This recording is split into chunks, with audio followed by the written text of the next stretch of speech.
CAF está constituido por personas que trabajan en el conocimiento de sí mismas y en la búsqueda de la libertad interior que entrega la expansión de la conciencia y el mundo que nos rodea.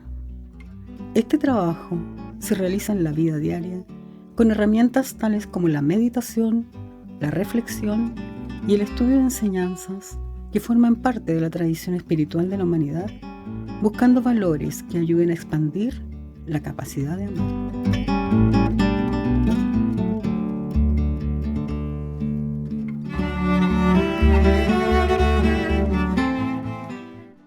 Hoy tenemos la segunda parte de el cántico espiritual de San Juan de la Cruz.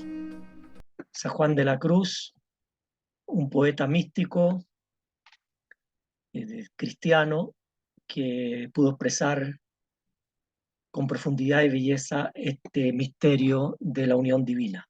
Y para eso tenemos invitado a David Aranguis. Un gusto tenerte, David, nuevamente con nosotros para compartir este conocimiento. David es profesor de literatura española y también es poeta. David, bienvenido, adelante. Gracias a todos también por estar acá, por la invitación y por la posibilidad de hablar de estos temas que no siempre es fácil poder comentarlos. Quiero como mostrarles ciertos símbolos que San Juan de la Cruz fue trabajando a partir de su estudio sobre el Antiguo Testamento. Porque hay que recordar que este cántico, que es un cántico entre la amada y el amado, entre el alma y Dios, está basado en el Cantar de los Cantares, un texto que aparece en el Antiguo Testamento. Este cántico eh, es un canto, es un diálogo a dos voces entre una amada y un amado. No sé si se recuerdan en la primera parte que hablábamos que, claro, todo comenzaba con un ¿dónde estás? Como con esta herida, con el alma herida a partir del amor que sentía y que estaba perdido y que quería recuperar. Esta alma amada simbólicamente es Adán, ¿ya? Es decir, el primero de los seres humanos, por así decirlo. Pero en este momento en que vamos a partir de la judicial, Adán ya se reunificó, ya recordó a su alma, recordó que dentro suyo eh, existe un principio femenino. Por eso ahí, como en hebreo, dice como la nequeva, que es la hembra, por así decirlo, es el principio femenino, que es el abismo desconocido a Adán. Porque una vez que él fue exiliado del Edén, él olvidó este lado, esta parte, esta alma celestial que también tiene. Y ahí ocurre algo muy interesante, que es que esta parte femenina que él tiene se denomina Adamá, y que significa tierra de Adán. Entonces van a haber una serie de metáforas a partir de la tierra, del huerto, como el alma como un espacio que tiene que ser fecundado, trabajado. Esto es el preámbulo. Una vez que el alma se reunifica con su lado femenino, queda dispuesta como principio femenino, como nequeva de Dios, para que Dios pueda recordarlo. Esto quiere decir que una vez que nosotros encontramos nuestra parte divina, quedamos dispuestos para poder tener este matrimonio místico, esta boda mística. Entonces acá el alma reunificada está esperando ser reconocida o recordada por Dios. Entonces aquí habíamos quedado. O sea, bueno, esta era la canción siguiente en la que estaba. Dice así, dice, la canción 19. Mi alma se ha empleado y todo mi caudal en su servicio. Ya no guardo ganado ni ya tengo otro oficio, que ya solo en amar es mi ejercicio. Dentro de este proceso de recordar nuestro lado femenino, nuestra posibilidad de recrear lo divino, nos encontramos en el que el alma, por así decirlo, animal, que representa el ganado, ya está olvidado, ya el ganado representa toda la ambición, toda nuestra voluntad de querer estas cosas materiales. Pero en este momento que el alma ya ha recordado su parte celestial, por así decirlo, ya, bueno, ya es dejado de lado. Ahora todo el ejercicio espiritual está enfocado en amar. Entonces nos encontramos en un momento en que la amada ya ha llegado para arar, cultivar y hacer que germine la semilla de Dios y lleva en sus entrañas. En este sentido, es importante destacar que Adam en hebreo significa Dios en la sangre. Y el alma, la amada, en este caso es el Espíritu Santo. Ya es la divina presencia que todos tenemos dentro, pero que está olvidada. Y por eso este ejercicio es como de recordar, y una vez que ya hemos recordado, eh, comenzar a trabajar en función de nuestra parte divina, que llevamos en nuestras entrañas o en nuestra sangre. San Juan dice lo siguiente a partir de este canto, dice, cuando el alma llega a este estado, todo el ejercicio de la parte espiritual y el de la parte sensitiva, sea en hacer o en padecer, de cualquier manera que sea, siempre le causa más amor y regalo en Dios, y hasta el mismo ejercicio de oración y trato con Dios que antes solía tener en otras consideraciones y modos, ya todo es ejercicio de amor. Deleite de desposorio, dichosa llama de amor viva.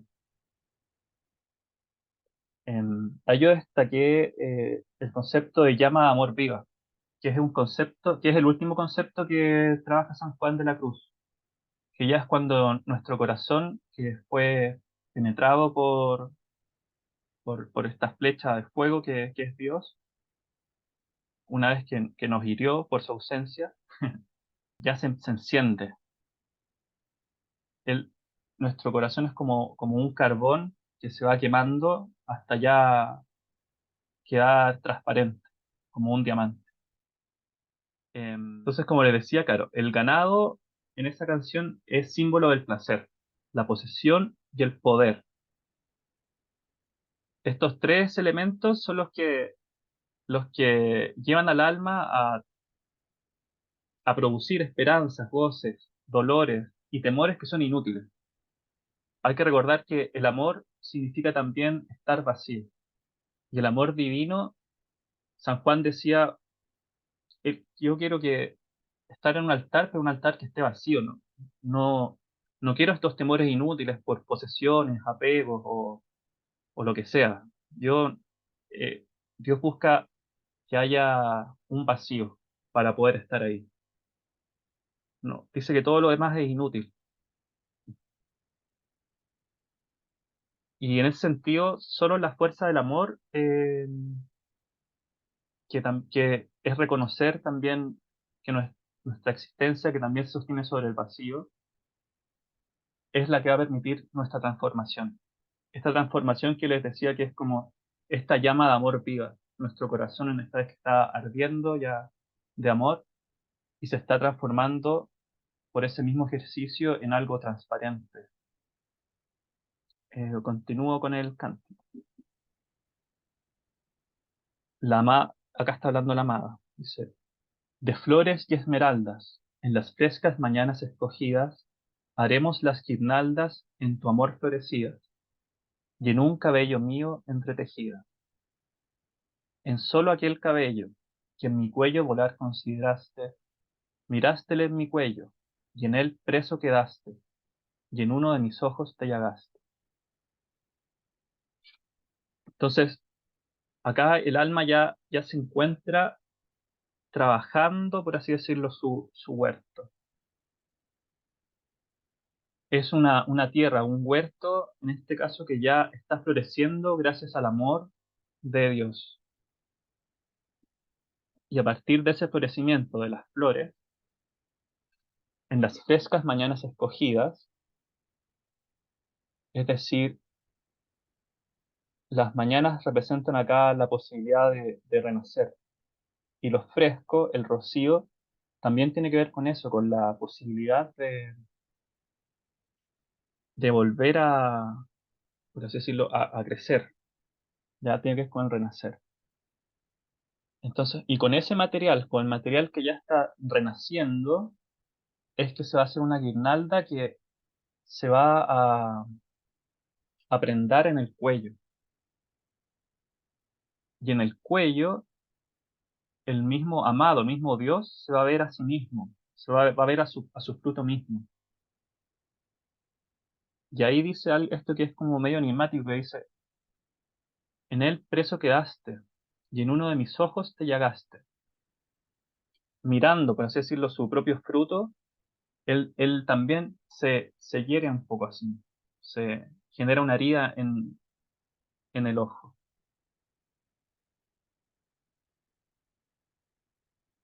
Entonces, acá, como le decía, vamos a trabajar algunos símbolos, y como mencioné, la mañana es el momento del renacer, igual que el rocío y la frescura, tienen que ver con el renacer. Y el cuello, que es el lugar donde se coloca, por así decirlo, este adorno, este fruto, hecho de los frutos que se sacan del huerto, significa en hebreo bastión de luz. El cuello es el que sostiene nuestra cabeza. Y es también, claro, y en ese sentido recuerda también esta orden, que es una de las primeras cosas que se hace en el Génesis, que es el hágase la luz. Y lo que la traducción vendría a ser algo así como que el principio genésico, es decir, de generar lo divino, también está en nuestra cabeza. Entonces nos encontramos en un momento en que el alma se está asemejando a Dios. Al igual que pasa en en el amor eh, mundano, ¿no? Como que las parejas empiezan a aparecer. Entonces lo que está pasando acá es, claro, en este bastión de luz, Dios se ha prendado. Y el ojo, este ojo que fue llagado, en el que se llagó, significa la fuente. La fuente tiene que ver con el origen. Y este origen tiene dentro de sí una pupila, que es la que permite observar el fuego. A través de la pupila se puede alcanzar la cúspide, la corona, aunando la conciencia de la existencia, del fuego y de un yo superior, siempre y cuando se aprenda a indagar, por así decir, en lo más hondo del ojo, de la fuente. No sé si se acuerdan, pero en la primera parte, hasta el canto 12, el alma estaba herida buscando a Dios, y no es sino hasta que llega a una fuente y, y empieza a anhelar encontrar otra mirada en eso, en el reflejo de la fuente, ahí es cuando recién aparece el amado. Cuando, cuando ese momento que significa que, claro, que el amado está dentro nuestro también. Como esta semilla, la semilla de lo divino también está dentro nuestro. No hay que buscar afuera, hay hay que mirar hacia adentro. Este ojo, por así decirlo, es un ojo interior.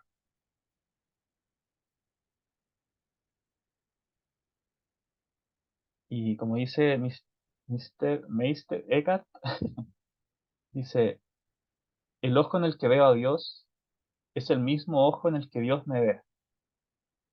Mi ojo y el ojo de Dios son un solo y único ojo. una sola y la misma visión, un solo y el mismo conocimiento, un solo y el mismo amor.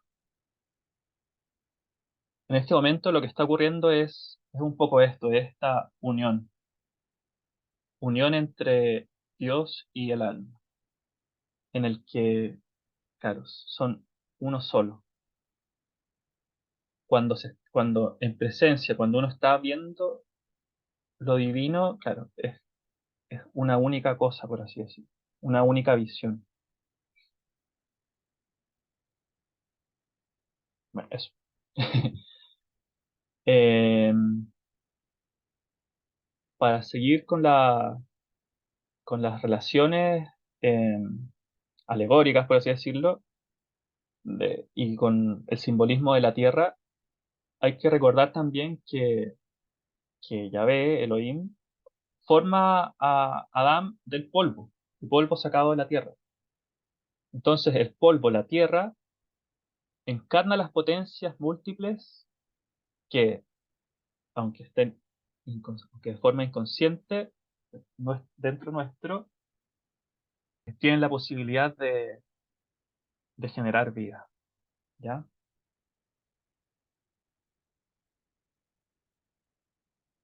Y otro símbolo acá del renacer es la esmeralda. La esmeralda es la piedra a la luz verde, y eso le concede una significación esotérica y un poder regenerador. Entonces, en este canto que vimos recién, de lo que estamos hablando es de un renacer, de la posibilidad de una nueva vida, como en el cual nuestra alma sensitiva se está ya alejando del ganado, por así decirlo, de lo mundano, y se está acercando más a una tierra celestial. El amor. Canción 26. Es la amada nuevamente la que está hablando. Le dice: detente, cierzo muerto. Ven, austro, que recuerdas los amores. Aspira por mi huerto, y corran sus olores, y pasará el amado entre las flores. Acá el cierzo y el austro son dos vientos distintos. El cierzo es un aire frío, al cual la amada, ya asemejándose ya a Dios, ya habla de forma imperativa. Bueno, detente, viento frío. Y que venga este viento caliente, el austro. Y dice, y nos da la característica de este viento caliente. Dice, es un viento que recuerda los amores. Como nuevamente, el tema del recuerdo, de volver a pasar por el corazón, es lo fundamental acá en este trabajo espiritual, que es solo amar. Y dice, y aspira por mi huerto. Este aire caliente, este espíritu caliente que aspire.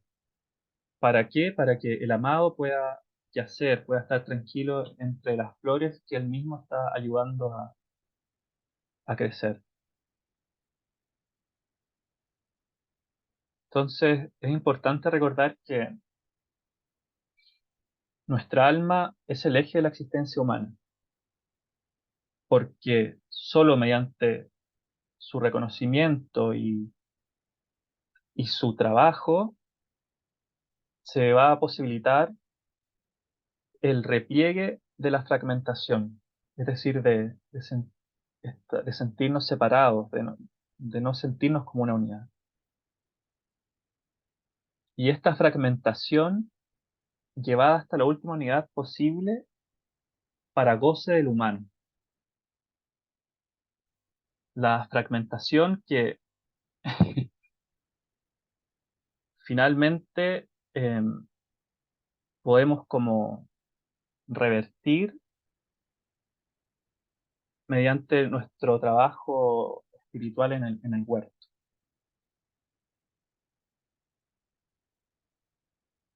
Y acá quería llegar al concepto de amar desde el hebreísmo. que habíamos hablado en la sesión anterior, en que decíamos que amar se asemejaba al vacío y a la unidad. Amar es voluntad de vivir consciente en favor de la unidad, solo alcanzable desde el vacío. El nivel emocional del alma, el espíritu, significa también viento y hueco o vacío.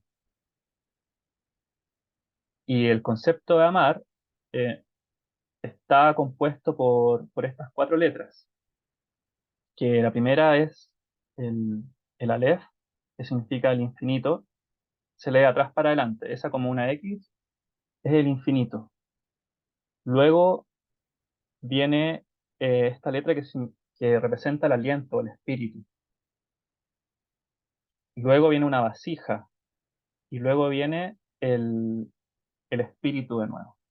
Entonces, el concepto de amar en hebreo significa literalmente la unión entre 2 alientos, entre el aliento, por así decirlo, el infinito, el Padre, y del ser humano, la vasija. Es decir, nosotros tenemos que estar vacíos para poder encontrar estos 2 alientos.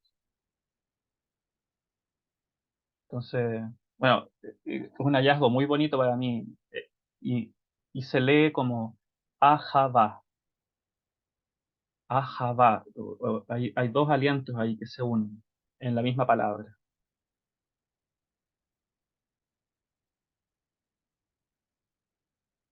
En hebreo también, fragancia, nada y ego comparten las mismas letras.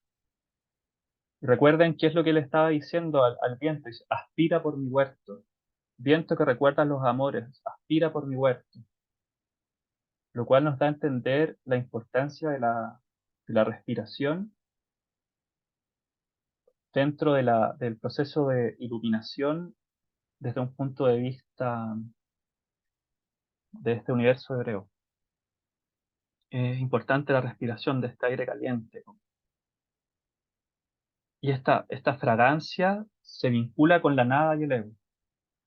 Entonces lo que nos dice una de las comentadoras dice, es necesario morir a la identidad del ego para nacer como un nuevo ser, que por un lado ha percibido el cielo más allá del ego y el vacío, que son lo mismo, y por otro ha aceptado que tras la identidad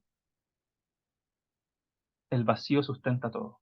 Es decir, que tras nuestra existencia hay solo vacío.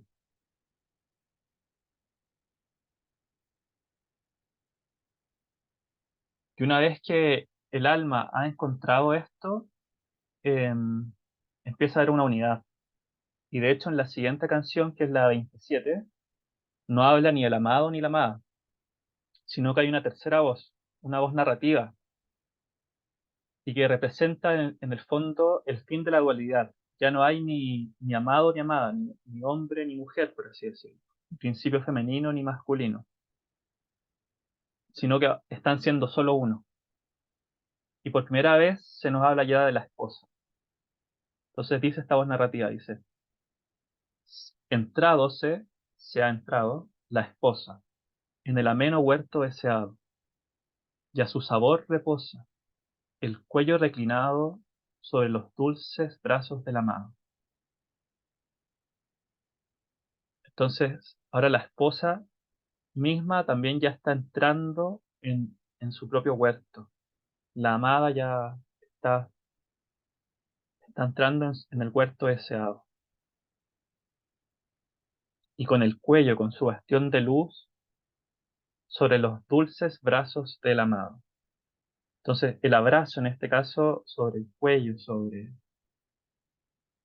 nos da cuenta del fin de la dualidad, de la unión aparente dentro de nuestros propios límites que podemos tener con el amado.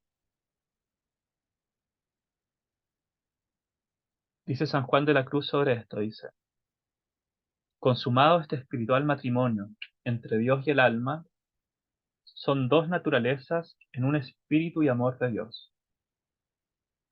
Se ha transformado en su Dios, que es el que aquí llama huerto ameno, porque después de haber sido el alma algún tiempo esposa en entero y suave amor con el Hijo de Dios, después la llama a Dios y la mete en este huerto suyo florido, a consumar este estado felicísimo del matrimonio consigo, en que se hace tal junta de las dos naturalezas y tal comunicación de la divina a la humana, que, no mudando alguna de ellas su ser, su naturaleza, cada una parece Dios. Esta naturaleza humana que se asemeja a Dios sin cambiar su naturaleza es el alma santificada, es el alma sacralizada. em, y que es la que él llama de amor viva, es Yehidá. Después lo conceptualiza en un trabajo posterior y su último trabajo se supone que el cántico espiritual y la llama de amor viva son como sus máximos, sus trabajos como más elevados espiritualmente. Esta alma divinizada es la llama de amor viva, es decir, este corazón que se está transformando en un diamante, en algo transparente. Y ahí cabe recordar que Santa Teresa, su compañera, maestra, eh, bueno, ella hablaba del alma, claro, como decía que el alma es como un palmito, como lleno de capas, y que es morada, dice, como lleno de capas, y también que es como un castillo transparente de diamante, en el cual, al cual accedemos por medio de la oración a él. Las puertas son la oración, y por medio de la oración vamos ingresando en sus distintas moradas, que no son, por así decirlo, no son, que también tiene vínculos con nuestra espiritualidad, con nuestro Espíritu Santo, que es nuestra parte femenina. Dice, ahí, porque fue nuestro espíritu el que fue violado, cuando la serpiente eh, tienta a Adán y Eva y causa el exilio realmente del paraíso. Entonces, entonces, debajo del manzano es donde él y ella se vuelven a casar, cuando la inocencia empieza a ser reparada. Y que no es la higuera, porque es la higuera el fruto del árbol del conocimiento. Acá San Juan, eh, en su genialidad poética, como que agrega otro elemento. Dice, bueno, es debajo del manzano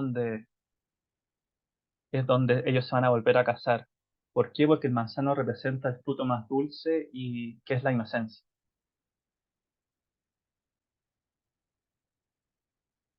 Entonces, una vez que se han casado, el amado hace un conjuro.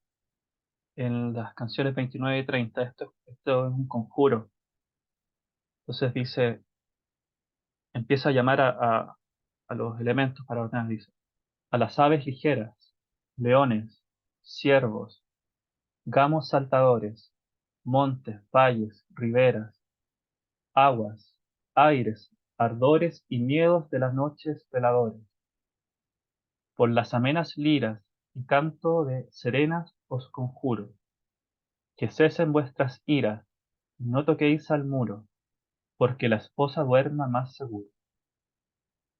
Acá nos encontramos con esta orden que hace el amado, que es Dios, a todos los elementos de la creación, a las criaturas, a los elementos y a las partes de la naturaleza, e incluso a los miedos, que todo se quede fuera.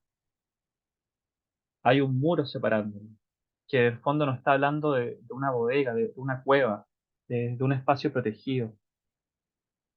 Dice, no toquéis al muro. ¿Por qué? Porque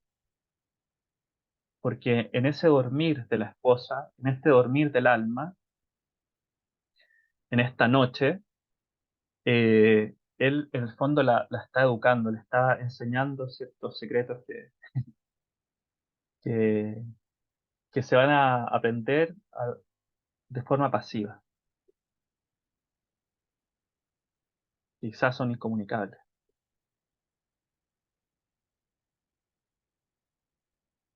Entonces, hay que recordar aquí que el creador habla desde lo efímero, pero no por ello debemos conceder más importancia a lo eterno, lo cual es un ejercicio espiritual importante. Es decir, entender que para traducir lo eterno estamos hablando con símbolos eh, efímeros, símbolos terrenales, pero que no dejan de ser importantes, porque todo tiene una presencia ahí. Em, y claro que siempre es como una tarea para la casa, ¿no? Como tener que preocuparnos de lo más grande, pero también de lo más pequeño.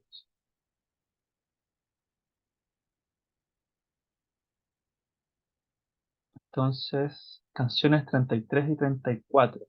Nuevamente acá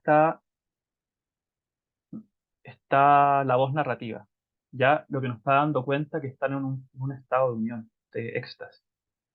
Entonces dice, la blanca palomica al arca con el ramo se ha tornado, y ya la tortolica al socio deseado en las riberas verdes ha hallado.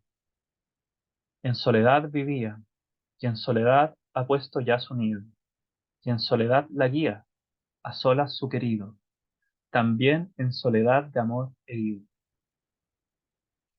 Entonces, en este estado de unión y que se da en soledad, ambos están heridos de amor. Hay que recordar que el amor también, claro, genera una herida, el amor. Y, y cuando dice, no sé si recuerdan lo primero que le dice Dios al alma cuando ya se le aparece, después de que el alma ya ha suspirado, le dice, devuélvete, palomica, dice, devuélvete, paloma, devuélvete, haz el camino de retorno. Ya el camino de retorno tiene que ver con nuestro exilio del paraíso, en el fondo. Y acá, bueno, dice, la palomica ya se ha vuelto, pero ahora se ha vuelto al arca. Entonces, esta arca es el arca de Noé. Y la paloma, en el fondo, se ha vuelto para decir, ¿qué es lo que le decía? Bueno, hay tierra, acá ya hay tierra firme. Él vuelve claro, con el ramo, dice. Él, claro, vuelve con una rama de oliva. Entonces, después de la noche de la desaparición, por así decirlo, de lo terrenal,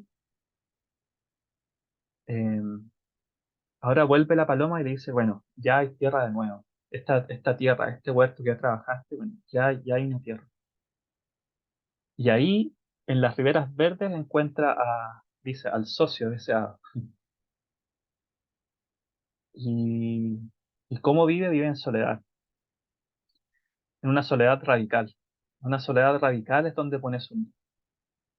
Y ahí hay que recordar que San Juan siempre tuvo esta voluntad de hacer un trabajo espiritual más solitario.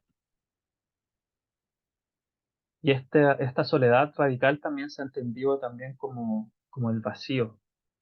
Esta falta de comunicación con todo lo terrestre tiene que ver con el vacío. Y que es el paso previo a alcanzar el último estado de, de perfección del árbol de la vida, que es Keter, la corona. Entonces, antes de Keter, en el árbol de la vida, se supone que hay una sefirot oculta, una bodega, le decía San Juan de la Cruz. Hay una bodega oculta por la que tiene que pasar el alma, que precisamente está marcada por el vacío y la soledad. Entonces, ahí están viviendo en soledad de amor heridos ambos. Y el alma le dice, en la canción previa le dice como, bueno, quiero que me des de nuevo lo que me diste. ¿Y qué fue lo que le había dado? Dice, me diste el aspirar del aire, el canto de la dulce Filomena, el soto y su donaire, en la noche serena, con llama que consume y no da pena. Entonces, en esta noche en la que Dios le pidió a todos que nos quedáramos afuera, ¿qué es lo que Dios le dio? Si se pudiera traducir en ciertos símbolos, es, bueno, es un aspirar del aire, lo que nuevamente nos conecta con la respiración, el espíritu, y la inflamación de esta llama que consume y no da pena. También le dio el canto de la dulce Filomena. El canto, en este caso, Filomena es una leyenda, un mito, perdón, un mito griego en el cual Filomena fue una mujer abusada por su cuñado, que incluso le cortó la lengua para que ella no pudiera comentar lo que le habían hecho. Pero los dioses se compadecen de ella y la transforman en un ave. Entonces, este canto dulce de esta ave que ha sido reparada por los dioses, eso también le dio. Y le dio también el bosque con su donaire, dice, con su amenidad. Todo eso le dio en esta boda mística que se da en soledad.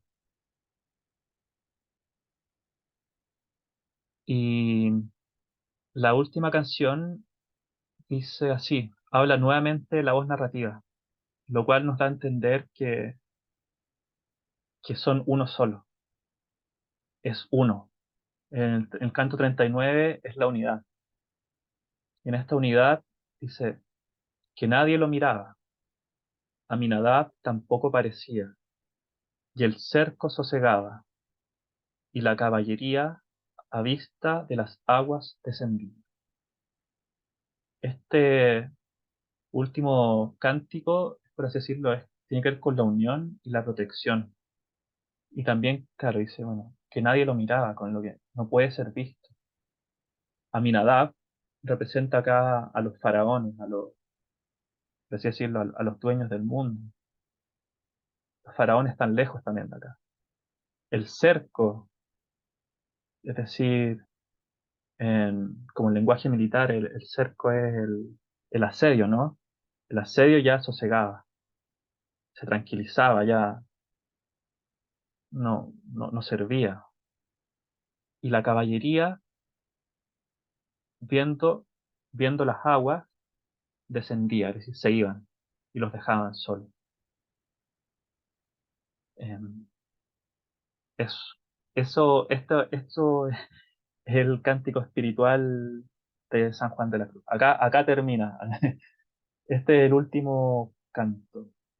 Em, bueno, y a modo de cierre, me gustaría decir que, claro, que representan en el fondo este camino de retorno que hace el alma para encontrar a Dios y que pasa por reconocer y hacer crecer el Espíritu Santo que todos llevamos en la sangre.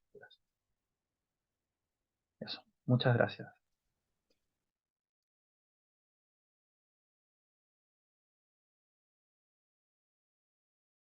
Primero que nada, ¿cómo llega Juan de la Cruz a esta simbología en una época en la cual estaba prohibida? Y de hecho creo que había muy pocas referencias literarias de esto porque se habían perdido, ¿no?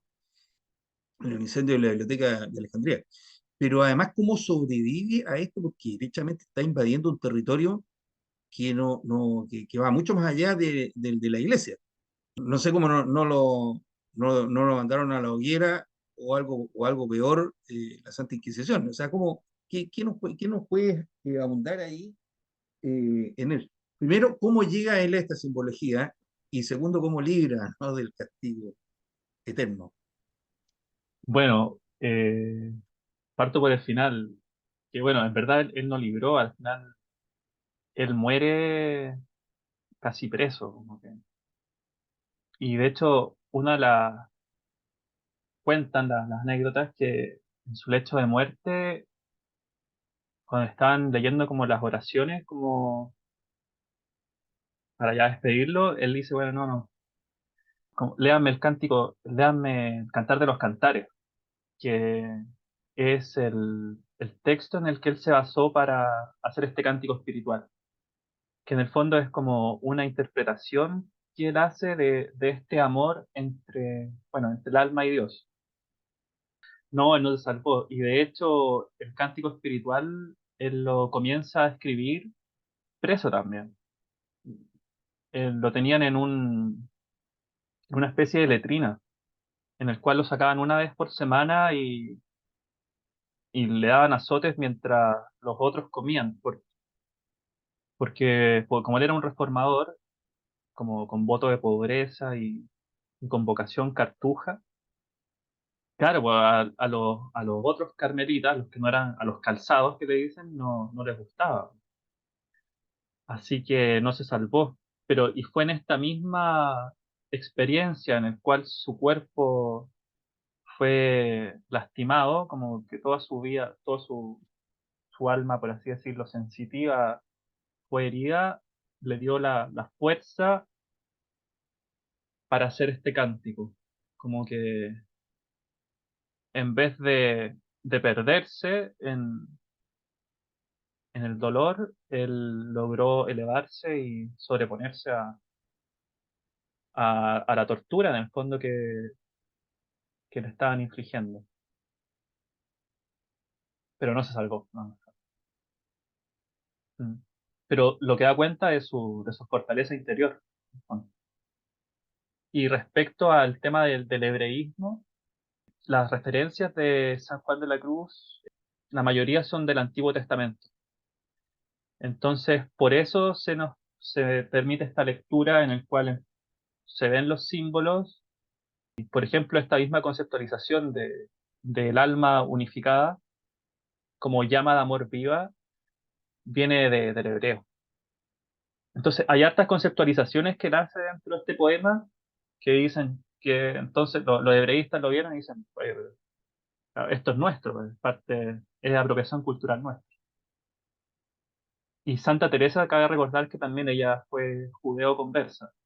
No podía ser judía, así que se convirtió, pero por abajo yo creo que estaba metiendo también harta información. Estuvimos hablando del tema del aire y yo quería recordar esa parte de que en el hebreo la palabra relacionada con el espíritu también es el viento, ¿no? O sea, hay una identidad ahí con el espíritu de Dios, el espíritu de los dioses y el viento. Entonces, para mí me parece muy interesante, inspirador, cuando tú decías esto de la respiración como un medio para conectarse, ¿no? Con lo divino, ¿no? Esto del aire cálido o de la respiración me llevó inmediatamente a la meditación, ¿no? Ese momento de conexión mediante la respiración con lo divino, ¿no? Con esto que hace posible que estemos vivos, ¿no? Como bien decía. Como en todo este mundo de la simbología, si bien hay como un consenso en cuanto a los símbolos, también yo creo que uno tiene que atreverse a tener su propia lectura. Es decir, ¿qué significa para mí el viento cálido? Y está bien, ahí puede haber alguien que haya dicho que significa eso, pero no es algo definitivo. Creo que cada uno debe descubrir también, incluso mirarlo como desde el punto de vista poético, qué otra relación puede encontrarle uno a toda esta simbología y especialmente esta simbología mística, como para que no nos desanimemos. Pregunta. Con el estudio de San Juan de la Cruz, ¿cuáles serían tus descubrimientos que has vivenciado?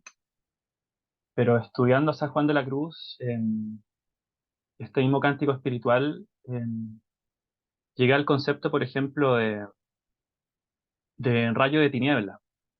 Hay un concepto que él dice que es previo a la iluminación, que se denomina rayo de tiniebla, que tiene que ver con la oscuridad previa a la iluminación o un estado de unión o al menos de vislumbramiento de lo divino.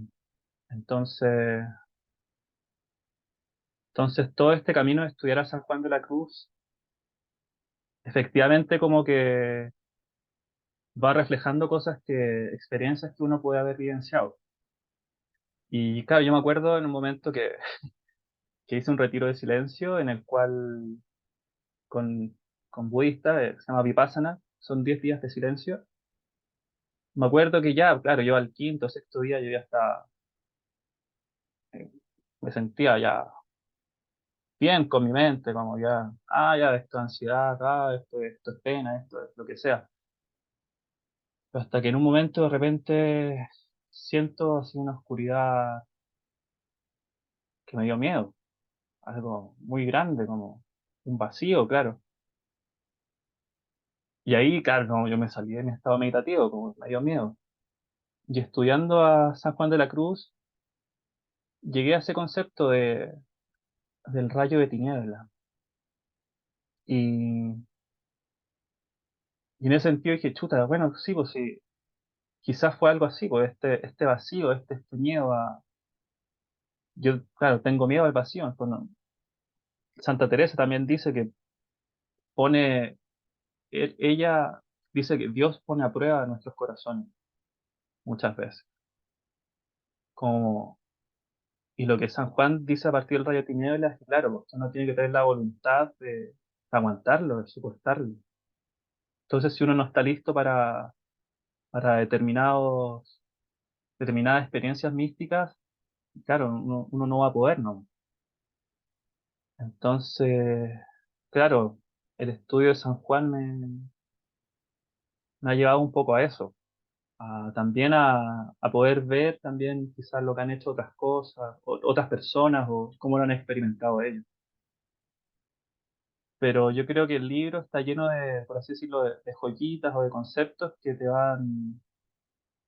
si uno está atento, te pueden ir eh, resonando, reflejando cosas que están dentro de uno mismo. Buenas noches.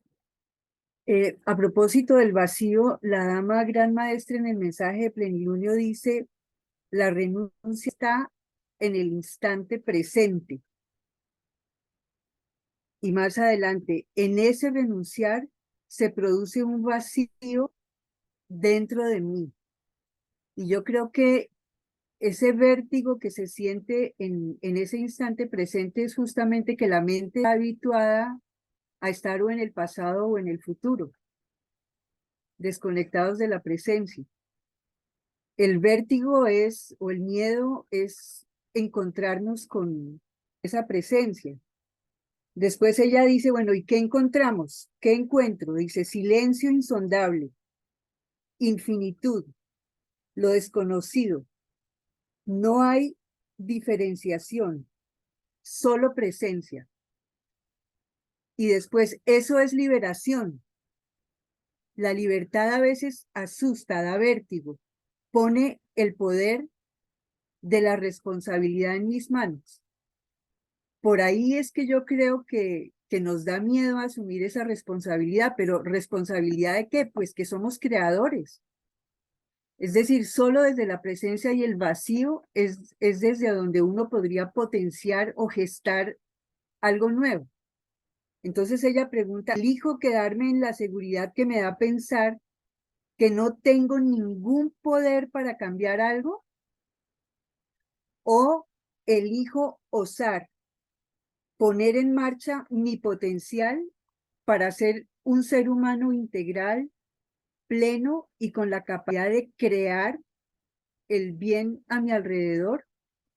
Entonces lo que nos da miedo es reconocer nuestra condición divina y de creadores, Eh, diría. no sé si podría agregar algo más, solo agradecer el espacio, los comentarios, las preguntas, todo lo que fue parte del diálogo.